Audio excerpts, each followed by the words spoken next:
Votre attention s'il vous plaît. Cet élément est en ligne là. Contactez-nous pour savoir s'il est aussi disponible en la langue de votre préférence. Veuillez aussi noter qu'il est en audio uniquement, dépourvu de ce fait d'image originaire. Christ Equality Foundation, organisme international d'évangélisation, et sa rubrique « Pasteur et thème » vous présente cette vidéo, en accord avec le Dr Jean-Pierre Moubenka, ministre de l'Évangile éternel.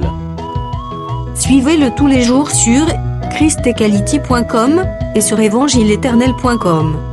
Là, vous y trouverez de manière ordonnée tous ces enseignements disponibles en texte, en audio, en vidéo et en direct à notre web radio et télé. Surtout, ne partez point sans souscrire à l'une de nos chaînes YouTube qui correspond à votre version linguistique. Souscrivez s'il vous plaît. Tous les enseignements du Dr Jean-Pierre Moubenka sont disponibles sur christequality.com/jpmoubenka.html. Bonne édification au nom de notre commun Seigneur et Dieu Jésus-Christ. Amen. Au nom du Seigneur Jésus. Amen. Que le Seigneur te bénisse. C'est depuis le dimanche, je crois. Nous sommes en train de parler de Jean chapitre 11 qui nous parle de l'histoire de Lazare. Pas Lazare de l'histoire de la parabole. Lazare, frère de deux sœurs. Et nous disons que plusieurs personnes ont déjà parlé. L'essentiel, c'est que toi, tu te retrouves aussi. C'est pourquoi nous avons dit que cette histoire de Lazare, c'est l'histoire de l'humanité, du moins d'Adam. Et nous avions donné un squelette, un peu une image de presque tous les événements qui sont là. Et nous nous sommes arrêtés au niveau de l'enlèvement, du moins dans les squelettes. Mais nous avions dit qu'on pouvait toucher quelques 2 ou 3 points. Hier, nous avons parlé du moins du péché qui ne mène point à la mort. Parce que nous avions démontré que Lazare était tombé malade. Et après sa maladie, il est mort. Selon les écritures qui sont là, il y a quelques flous par rapport à la succession des événements. Cependant, il faut déchiffrer la succession pour que toi aussi tu te retrouves. Écoutez mes frères, les hommes qui écoutent la parole aujourd'hui ne se retrouvent pas dans la parole dans le sens seulement, dans un sens personnel, individuel. Lorsque nous parlons d'une personne qui doit se retrouver individuellement dans l'écriture, nous sommes dans un aspect de l'évangile. Et cet aspect est généralement l'aspect doctrinal des choses. Parce que la doctrine, c'est l'accent qui est mis sur la pratique, la vie de chacun pratiquement. Dieu fait de façon que toi aussi tu te retrouves pas personnellement dans les Écritures. Mais écoutez, avant que toi personnellement, il faut d'abord que tu t'y retrouves par rapport à ta troupe.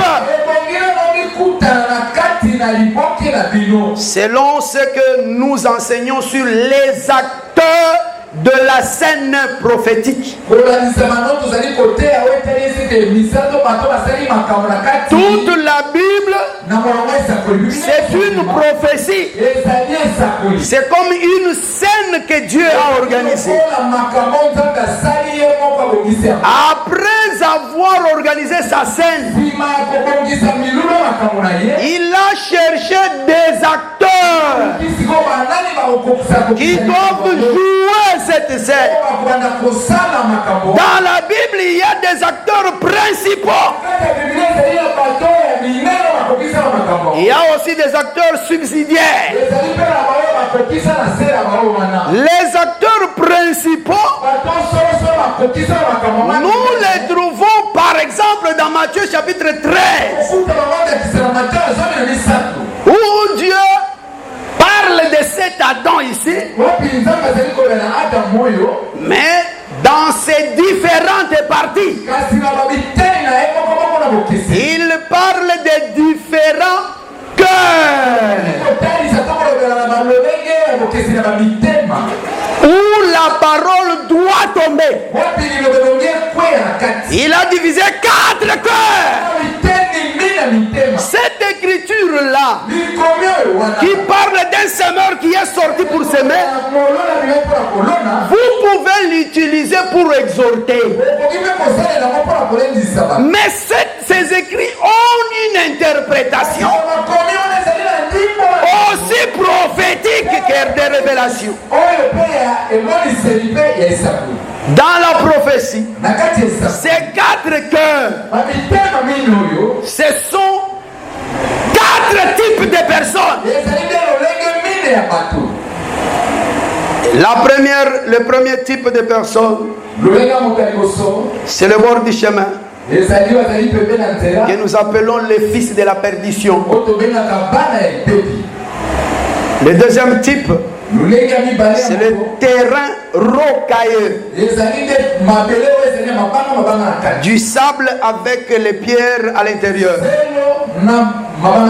C'est ce que nous appelons Israël. Israël a une histoire. Je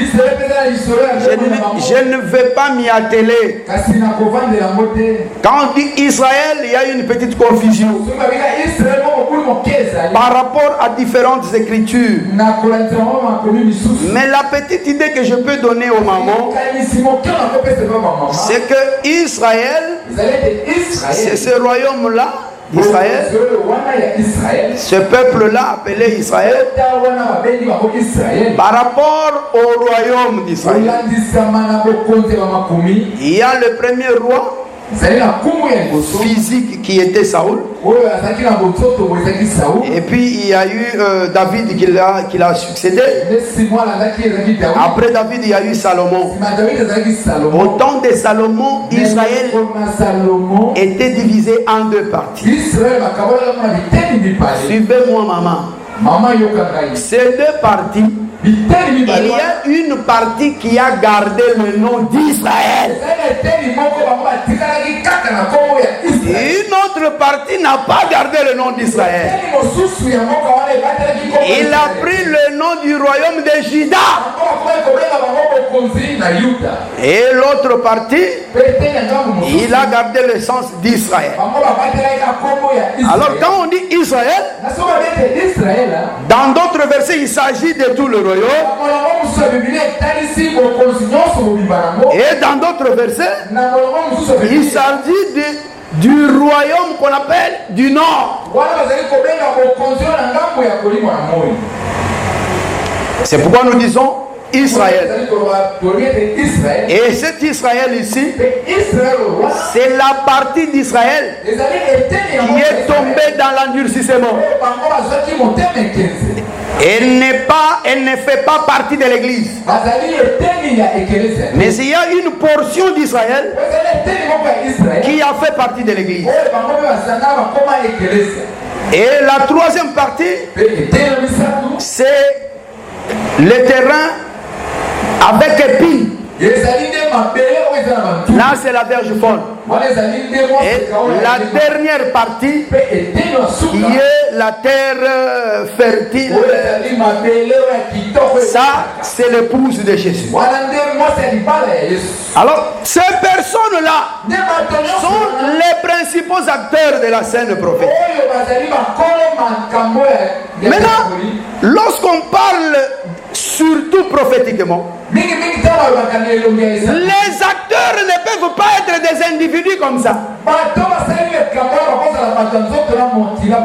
Donc avant que toi, individu, tu puisses t'y retrouver, il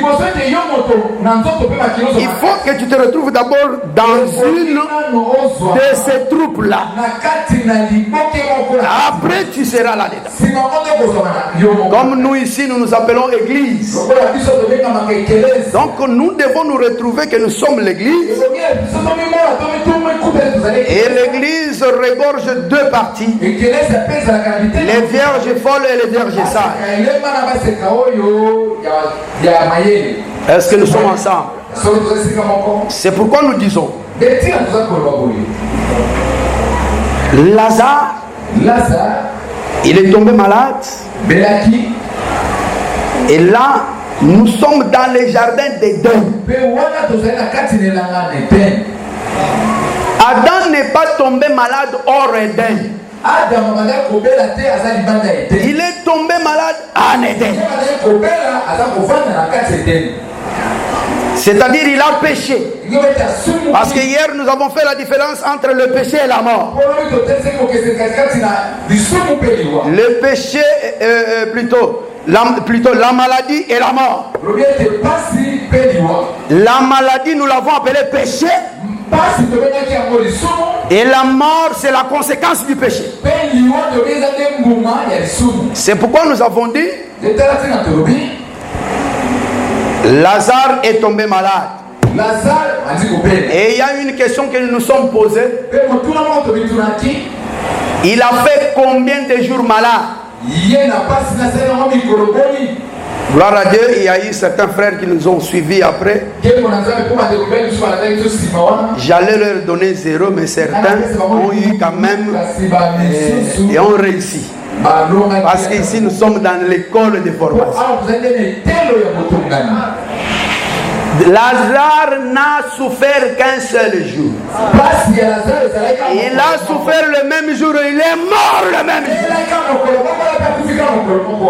Cette écriture, c'est Genèse chapitre 2.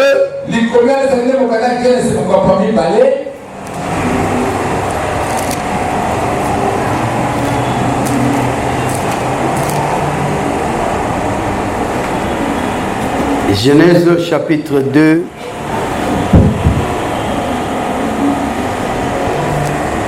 Dieu dit à Adam.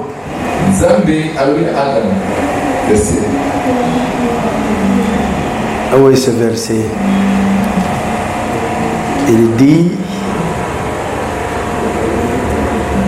il donne l'ordre à Adam, verset 17. Mais tu ne mangeras pas de l'arbre de la connaissance du bien et du mal. Car le jour où tu en mangeras, tu mourras certainement. Et Adam, comme Lazare, il est tombé malade. Il a mangé le fruit, c'est-à-dire il a péché, et il est tombé, il est mort le même. Et nous avons vu que le Seigneur a dit, plutôt ses sœurs ont dit, il a fait déjà 4 jours et il est en train de puer.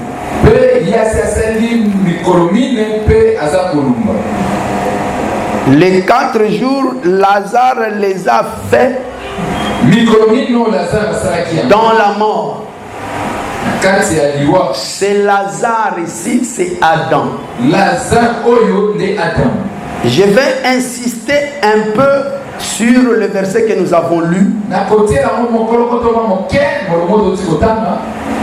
Hier, on avait déjà commencé. On a dit, les disciples ont dit à Jésus, retournons en Judée. Et j'avais dit que Jésus avait fui la Judée. L'interprétation fait que tu comprennes que la fuite de Jésus de la Judée, c'est le moment où Jésus ne voulait pas mourir. Parce que ce qui a fait que Jésus fuit la Judée, avant de se décider d'y retourner, c'est que avant, il avait peur de la mort. C'est pourquoi hier jeudi, il était de l'autre côté du Jourdain. Parce qu'il refusait de mourir. Et ici déjà nous pouvons comprendre combien de jours il a fait là-bas. Et d'ailleurs, toute cette histoire aussi on peut comprendre ça fait combien de temps. Nous avons dit que la maladie il a fait le même jour. Et le même jour il est mort. Et combien de jours il a fait avec la mort? Selon ces écritures, il est resté 4 jours. Ici c'est Lazare. Il est resté 4 jours dans la tombe. Ce qui veut dire que dès le premier jour il était mort. Maintenant nous disons, dans les 4 jours ici, quels sont les mouvements que Jésus a fait?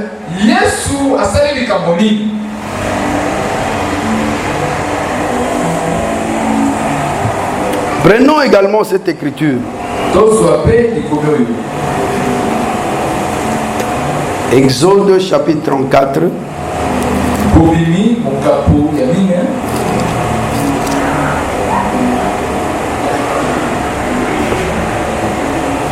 Nous prenons le verset 6. Et l'Éternel passa devant lui. Passa devant lui. Et s'écria. L'Éternel, l'Éternel, Dieu miséricordieux et compatissant. Lent à la colère, riche en bonté et en fidélité, qui conserve son amour jusqu'à 1000 générations, qui pardonne l'iniquité, la rébellion et le péché, mais qui ne tient point le coupable pour innocent, et qui punit l'iniquité des pères sur les enfants et sur les enfants des enfants, jusqu'à la 3e et à la 4e génération. Il nous faut également considérer cette écriture. Frère, je vois une minute dans le communiqué. Esengeli na biso kosimba mpe likomi oyo. Nazolinga d'abord que yo moko o se retrouver na kati ya histoire. Marche na ngai ezali nano ya ko sala ete yo moko se retrouver. C'est-à-dire na bandi yango place oyo Jésus akimi Judée. Engi koloba aboyi kokufa. Nathan oyo molongo ezo ede biso. Parce que dans les 4 jours, il y a aussi le 3e jour. À part les 2 jours, il y a un 3e jour. Et puis il y a un 4e jour. Les 3 jours ensemble, ce sont les 3 générations dont il est question ici. sima ya 3 générations wana, pendant 3 générations okoki kozwa eloko oyo mbala moko pe mokolo Yesu akendeki na Getsemane mpona kosambela. Est-ce que bozolanda ngai? Tango akoti kuna baprésente ye liwa. Pendant qu'azosambela baprésente ye liwa. La Bible dit aboyi liwa, aboya kango mbala boni mbala misato, aboyi kokufa, azongi lisusu aboyi kokufa, azongi lisusu aboyi kokufa. Écoutez frère, mbala misato wana eza tan mobimba oyo Moïse azalaki korenye. Eloko oyo nde memi biso na mukanda 1 Samuel chapitre 18. Epai wapi tomoni David, Saul azolinga koboma ye. Saul oyo ezali elili ya mobeko. Tango Saul azolinga koboma ye, David akimi. La Bible dit David akimi. Na place na ye atiki terafim, atiki poso ya ntaba. Terafim ezali lokola statuette, lokola keko. Terafim nas poso ya taba oyo ezali ko représenter tanyoso ya Moïse. Nathan ya Moïse, un verset musu ezoloba que Nzambe azalaki moyimi. Nzambe aboyaki kokaba. Et 1 Corinthiens chapitre 8 azo interprété kokaba. Alors bien Nzambe aboyaki kokabeli koloba, Nzambe aboyaki komikaba. Parce que kokaba oyo Nzambe ndimaka ezalaka tango moto abandina par komikaba ye moko etango akabi Nzambe ndimaka ngo. Mais soko moto aboyi komikaba apesi akabi, Bible ezobengango donner à regret.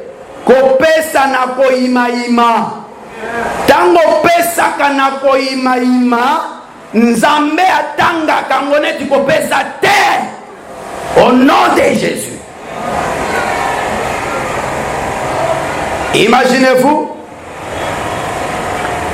tango nazo évoqué 2 Corinthiens chapitre 8, nazo ba histoire ya ba Macédonien.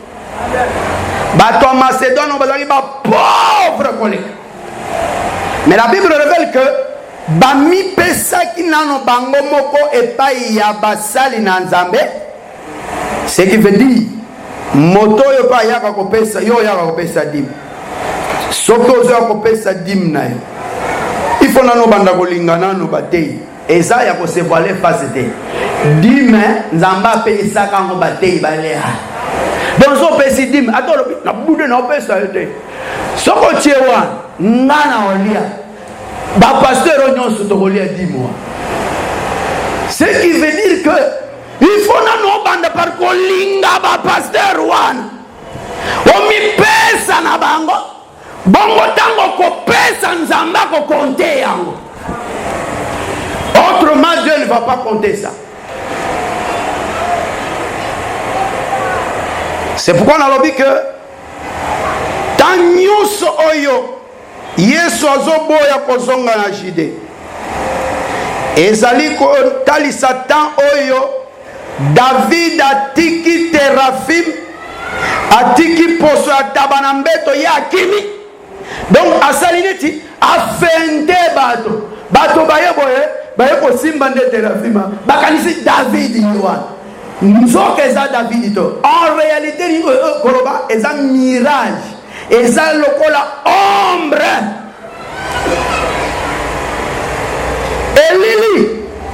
Eli koloba nini? Concrètement li koloba ntaba meme ngombe oya zando.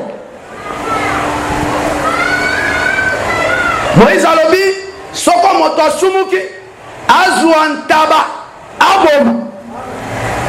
Ne nakati ya makanisi ya Moïse azalaki komono ntabo tosombaka na zando te.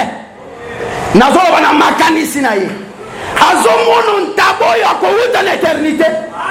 Moto mobimba oyo babengi Jésus.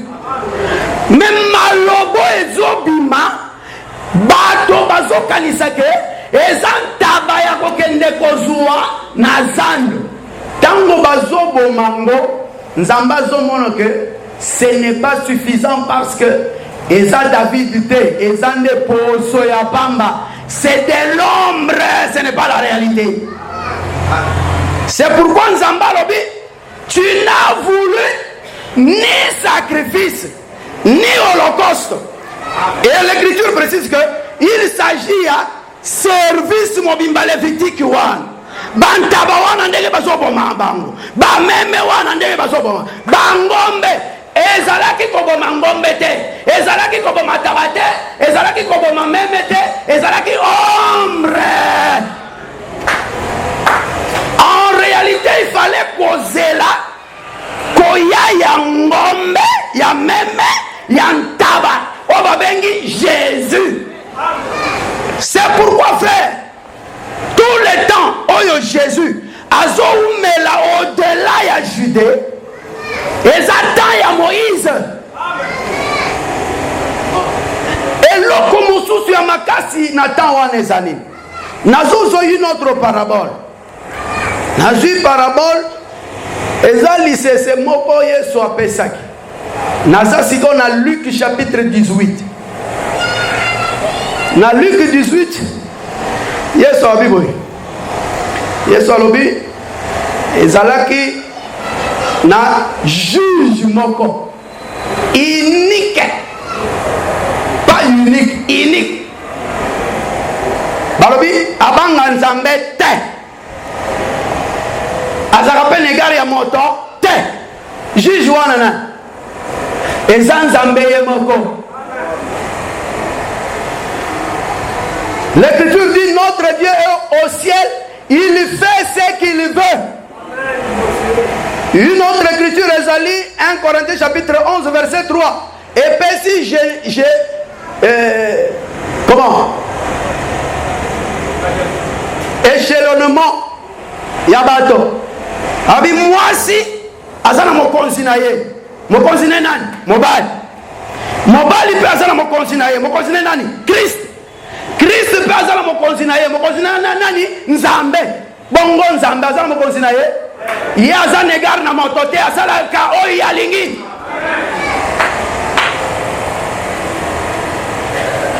Là n'est pas notre problème. Et ezala ki pe na veuve. Veuve moko. Veuve. J'ai pas le temps de t'expliquer la veuve. Mais il n'y a pas que veuve ezaka motoyo. Na Israël veuve azanga mobali.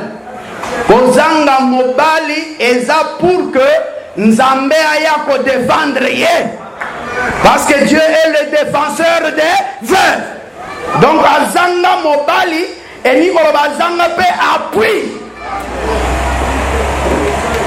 Sikoyo veuve. Au moni veuve ya Luc 18. Nakati ne batomi bale baza. Bango nyonso ba veuve. Veuve moko azana 1 roi chapitre 17. Babenge veuve ya Sarepta. Sarepta ezaka libanda ya Israël. Il y a libanda ya Israël, il y a une veuve. Et veuve mususu azana 2 rois chapitre 4. Nakati ya 2 rois chapitre 4. Veuve mususu azali. Na veuve wana azalaki mwasi ya moko ya bana ya basakoli. Est-ce que vous avez entendu? Bana ya basakoli bazalaka libanda ya Israël te, bazalaka na kati ya Israël. Il y a une veuve en Israël et une autre veuve libanda ya Israël. Bango nyonso basala la veuve là. Si ko veuve oyo qui veuve wana tande ezate otali so qui veuve wana ndezo sala ke mwasi wana atungisa nzambe. Omoni mwasi wana posa neza kaka nzambe azongisa ye dans ses droits. Droit nini? Droit oyo aperdaki depuis Eden.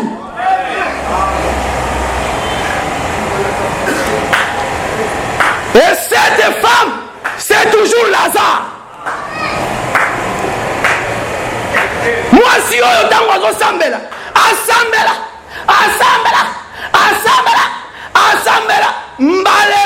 mbalebele wana ezabe 3 fois. Une autre conséquence, pendant les 3 jours divins, mwasi wana ataleli nzambe ayanolaka ye te. Parce que, ah ouais, je dois lire Josué chapitre 10. Amen.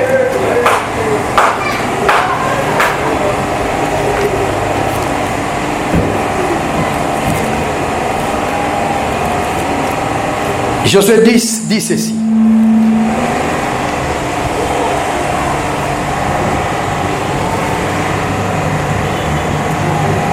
Alors oui, je vais lire le verset 14. D'abord le verset 13 et le verset 14. Le verset 13 dit ceci. On y va, frère. Et le soleil s'arrêta.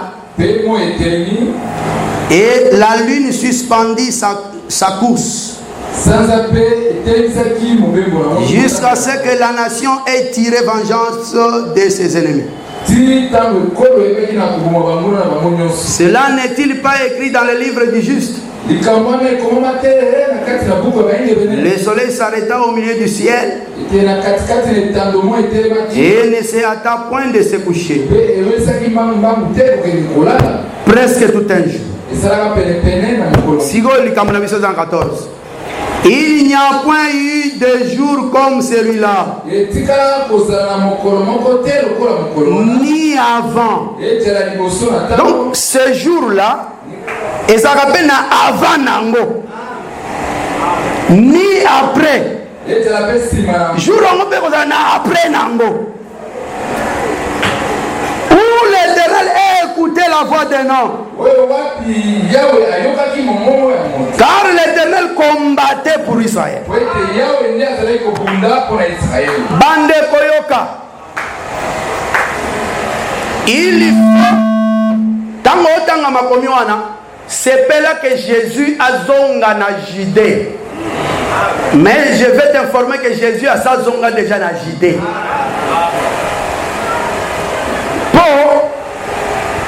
Ce qui Jésus a toujours au-delà de Judée. Ayoka rappelle au Samba Motote. Azala kananu juge unique. Amoyimi loboko mukuse aboy ko kaba. Azape ko boya ko yoka lo Samba bado.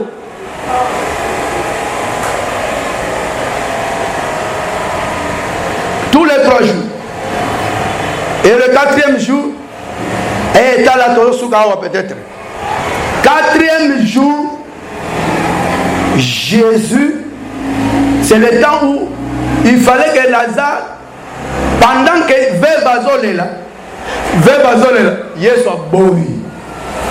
Et Jésus est resté pour que Lazare n'a pas là. 4e jour, il y a un mouvement qui s'est fait. Jésus a bandi marche naïe. Il a marché à l'ongwe orient, à Zokenda occident. Partala, attends vérifier côté lioué à la réserve en occident, c'est-à-dire côté Moïse et là à l'ongwe côté orient, à Zotambola. Ah Jésus a commis des soleils ne va exécution coloa. en même temps azobimande le jour parce que Jean-Baptiste ayaka lokola ebandela ya mokolo to oro tango batunie tu es le jour, tu es la lumière parce que le jour c'est la lumière selon Genèse chapitre 1er. Alors la lumière était et le jour était. Ce qui veut dire le jour vient après moi. Le jour là c'était la personne de Jésus. Yesu nde mokolo yo bazolo bana Josué chapitre 10. Le jour de l'exaucement. Donc après que vevaza la tungisi nzambe ya kolemba lobi na kosalela ye. Il vient au 4e jour. Parce que tala elo mususu tango yo alobi ke tozonga na jour na digide bayekoli ba s'interposer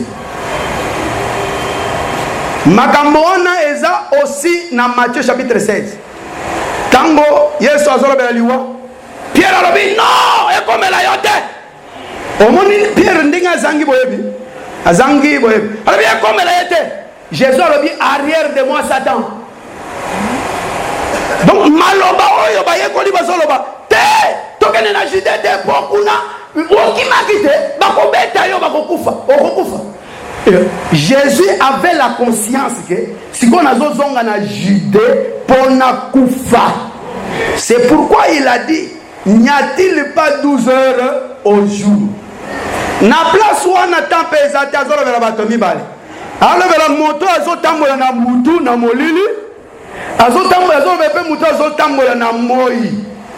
Moto azotambola na moi ya kotrébûcher te. Moto azotambola na moi zande ye moko. La lumière de ce monde était avec lui. Et il était lui-même cette lumière. C'est-à-dire simplement que Azalaki koya po akokisa pole ezalaka nde liloba ya Nzambe. Ezande mabongisi ya Nzambe. Azalaki koya po na akokisa mabongisi ya Nzambe. Et c'était le moment pour que Yesu abandaki koboya kokufa avant tango na ye. Lorsque le temps est arrivé, il a décidé à l'Atinzoto kozonga na jide elingi koloba kolata nzoto. Et c'est la première venue du Messie. Il est venu comme le Messie souffrant. Poete akufa elongona Lazare. Et là, je m'arrête pour te dire quoi? Frère, si ce qu'on s'est retrouvé que Ozali qu'on faire partie de Lazare était ni à Adam on le kobi kisama, c'est-à-dire Abraham. Ce qu'on t'a dit na basio yo mibale, on a tangia ba veuve mibale. Et pas na bango na veuve Sarepta Eli azokende po apesa mwasi wana bilei, apesa ye farine, apesa ye mafuta. Mais tango akomi a vérifier ce qui est allé Abraham tote. Alors bi mwasi pesa ngai akolia. Mwasi alobi papa na ane longo te. Nazaka kana poignée moko ya farine ambo azai quand même na farine nzoka farine ngo Eli nde mutaso memeleya. Mais Eli avant pesa il faut vérifier est-ce que farine pesa kuna pona koloba ke nature ya Eli ezalaki kati na ye. C'est qu'on appelle la nature divine. Bonzambe oyo moto abota makana yango et a trouvé peke na katine azape na zaka azo dévoiler nde identité na ye. Alors papa nane lo kote papa na ngai et ngolo bana za veuve kasi na zaka kana poignée moko ya moi mafuta moke nzoka tango ka lobi bongo ele ayebaki déjà que awa miracle ezali yo ozanani ezala mwasi wana ezala vevo ye mosusu tango Élisée akepa na ye atuni mama eloko nini ozolela makambo nyongo wala makambo nyongo bali bakangi bana na yo bayi bakanga bana bon ça va eloko nini ozana ngona nda mama pe alobi ka ndenge mobi papa naneloko te kaka moi eloko moko ya mafuta. Voilà la nature des enfants de Dieu. Moi nanzamba bota makana mafuta na farine. Eli akoya pa na opamba te. Soki amoni mafuta na farine takoya te. Soki amoni ngo esate akoya te. Azo yela yango. Ndenge yeme ya kiteke pa Abraham. Ayeba ki biloko koli ezakuna. Ne akei pe alobi na ye kodame. Soko zangelo. La Bible dit oyo azana ngote bakoboto la ye même oyo azana.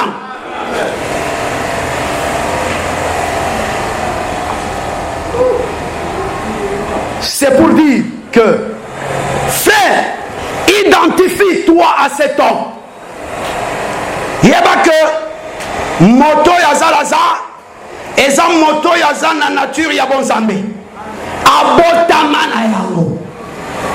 Et quand la parole vient, Jacques chapitre 1 21 s'accomplit. Recevez la parole qui avait été plantée en vous. Et l'autre par hasard, il y a des baba qui se le bakabexeloni. Yo sa molona. Yo so moni ona kamati manga na loni. Mbala moko na banyo buka makasa ya manga na zo bamba na zomba na kol nde na lobi ke manga na ngai zo kol. Te. Manga soko loniam. Yo ko baba kamba. Ochaka mbomoy. Yango mokonde kobota. Elanda rapebe étape. Et dit misakana no herbe. Après sali épi pe komeli. Pe babuki angwe matili kolona enlèvement.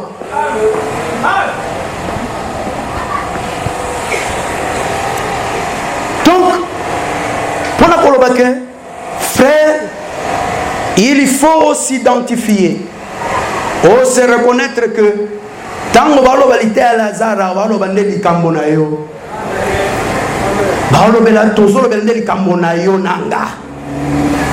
Et puis il faut être sûr que ceux qui ont micro c'est par la foi qu'on l'est. Ceux qui ont ndima et aux semences en zambé au commun pe bon zambé de kotalisa makakati na yo. Yango tolobi boye. Il faut yeba que Soki yo za Lazare, soki pe Lazare azaliao. Je vais t'informer frère Lazare que Yesu asa zonga na Judée. Et Nikoloba Jésus asa latanzoto ayate na tombe à Lazare que nous sommes. Asi anganga tala eloko esalemi. Mokolo Jésus azo kufa batu bazo seko. Batu wana Bazabe Lazare. Voilà un peu le pasuka. Écoutez-moi frère, je vais parler en passant parce qu'il est déjà presque temps. Ezaboy. Liwa ya Yesu. Yangone za Matéa. La mort de Jésus c'est une voie. Est-ce que quelqu'un comprend ça? La mort de Jésus c'est ça notre enseignement. Paul nda teingabon. Alors, l'idée c'est Christ crucifié. Donc, Christ crucifié est ça, voix oyo, et zo passo là-bas cimetière. L'olenge musu saison longo la mabanga liboso na liboso na nkunda. Et zo bini Salazar na kati nkunda. Je vais te dire ceci. Lokola yo Zalazar, je t'informe que tu es déjà délivré. Est-ce qu'il y a quelqu'un qui croit comme ça? C'est-à-dire que tu es déjà sorti de la tombe. Il y a un service qui se fait sur toi. Mais déjà, au Sobima qui n'enkunda. Kobima n'enkunda zala sûr que déjà, service, il y a 3e, 4e génération, c'est ça les mégatines. Si vous avez moi précision, ok pour Sambel. Si Manaye Soukola Tanzoto, c'était le 4e jour de la création. C'était le soleil. Soleil et Zalaka, Nzoto, Pole et Kotina Katina. Bongo Sikoyo, Tango Yo, Yesu Koufi. Liwaya Yesu est sali déjà Makambo tout. La mort de Jésus, Yemo va témoigner à Moabi, Père, tout est accompli. Liwana est englobé tout. Mais effectivité. Et Rigoloba, dès que Jésus a couffé, Lazare Tobima. Mais pour Banda Kolongola Basinga Likona Biso, il fallait attendre Acte chapitre 2. Et c'est Acte chapitre 2, ne basali babandi musala na bango, likolo na Lazare pour na kolongola. Mais ce Lazare qui est sorti, ce n'est pas un mort. C'est déjà quelqu'un qui est ressuscité. Et il dit que Mosala y a 4e jour. Oyo ezo mettre fin à la malédiction. Et Mosala on essaie ça déjà. Toi tu ne peux pas être maudit. Tellement rigolo. Au cause de la maudite. Si tu crois réellement que Jésus est venu, il est mort avec toi. Parce que Lazare, tala, Yesu, physiquement, Lazare. Mais Jésus était entré dans la tombe de Lazare. Parce que Lazare a pensé quoi ce qui est sur votre bonheur. Et ceux qui osent croire et osent Lazare. Il y a que Yesu a sa côté qui n'a pas sa bimisaï. Est-ce que ça n'a pas croire que ça c'est quoi? Est-ce que tu es déjà ressuscité? Si tu as la malédiction, il y a des sabato ba modisaka que ba sala musala mpunda ba kokoka yote. Et la Bible dit enchantement, ton divination et cause à la namakoki likolona yote. Yebisa ba oyo ba yaka pote ba envoûté yo lo bona bango ba sala musala mpunda. Envoûtement pe ko simba yote. Boya yango na motema moko. Telemela malédiction nyonso bengala mo mosika na yo to sambela na kombo na Yesu.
Jésus de Nazareth, Zambé Nangolu,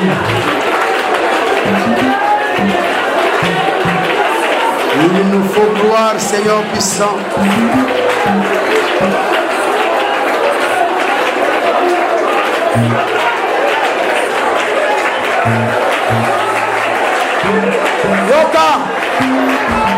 Yoka frère. Même ceux qui yoko yokanga te kasi motema na yo ayokanga. Tala. Tango Israël a béni l'Égypte. Pharaon oyo alachaki à un certain moment ayoki posa landaye les sous. Je vais d'abord te dire katika la ko soyete. Tozo bengango réclamation. Yebete baye bazali ko réclamer yo bazongi son Égypte. Bazongi son na boumbu. Bakozwa yo te. Mais il faut yo moko revendiquer ba droit na yo.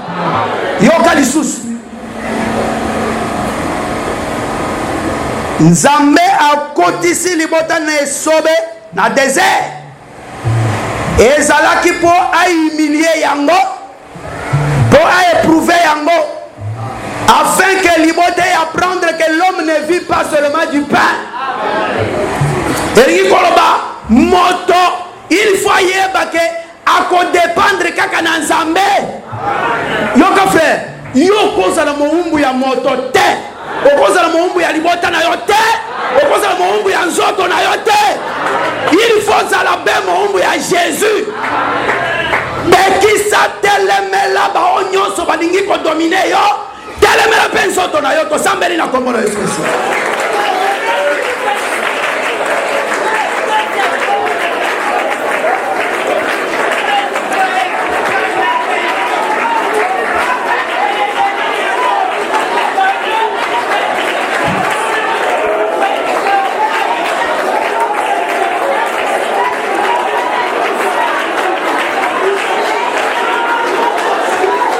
Na kombo na Yesu na mongo azoto na ngai te.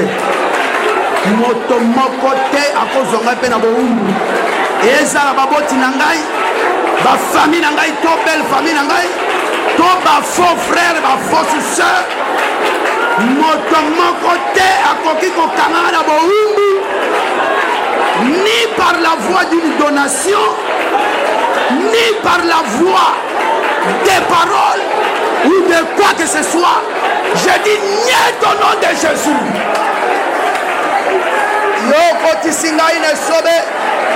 Poete na dépendre na zalande moumbu na yo. Je veux être ton esclave totalement, Seigneur.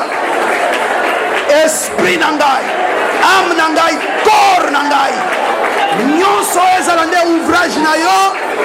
Yo me yo pesango lolenge na yo. Seigneur puissant, sois glorifié. Na kombo na Yesu Messi.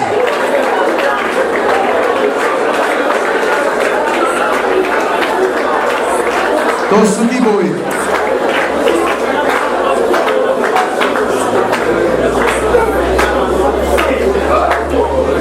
Ndeko nyoso asukisami ete mosalo esalamaki likolo na Lazare ezande mosala ezosalema likolo na ye atomboli maboko likolo.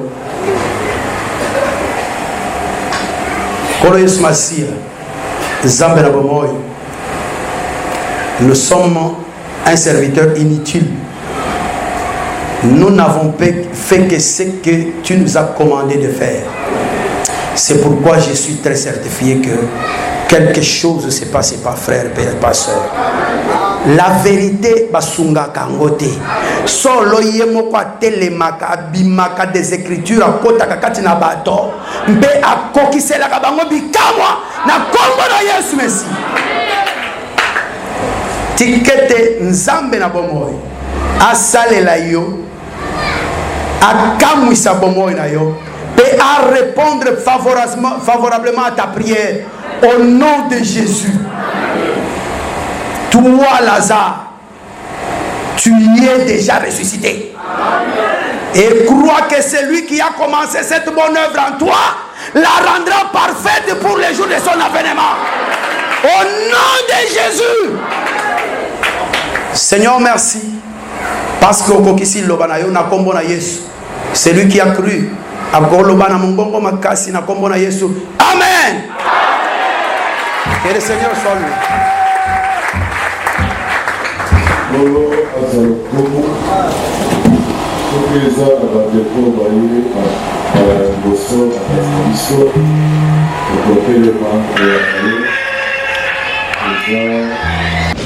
Merci d'avoir suivi ce message et que Jésus-Christ vous bénisse. Si vous avez une question à l'intention de l'homme de Dieu, si vous voulez que l'homme de Dieu prie pour vous, si vous voulez vous confier à l'homme de Dieu, ou si vous voulez tout simplement bénir l'homme de Dieu, contactez-le directement si ses coordonnées sont disponibles depuis sa page. Sinon, contactez-nous et nous lui transmettrons vos préoccupations. N'oubliez pas de faire un tour à notre page évangélisation pour voir en quoi vous pouvez vous rendre utile à Christ par cette œuvre. Que Dieu vous bénisse tous. Amen. ChristQuality.com. Les cieux en un clic de la souris. Évangile-éternel.com, le site de l'évangile éternel. Christ Equality Fondation, équilibrer la manne ramassée dans le désert de sorte que chacun ait un email.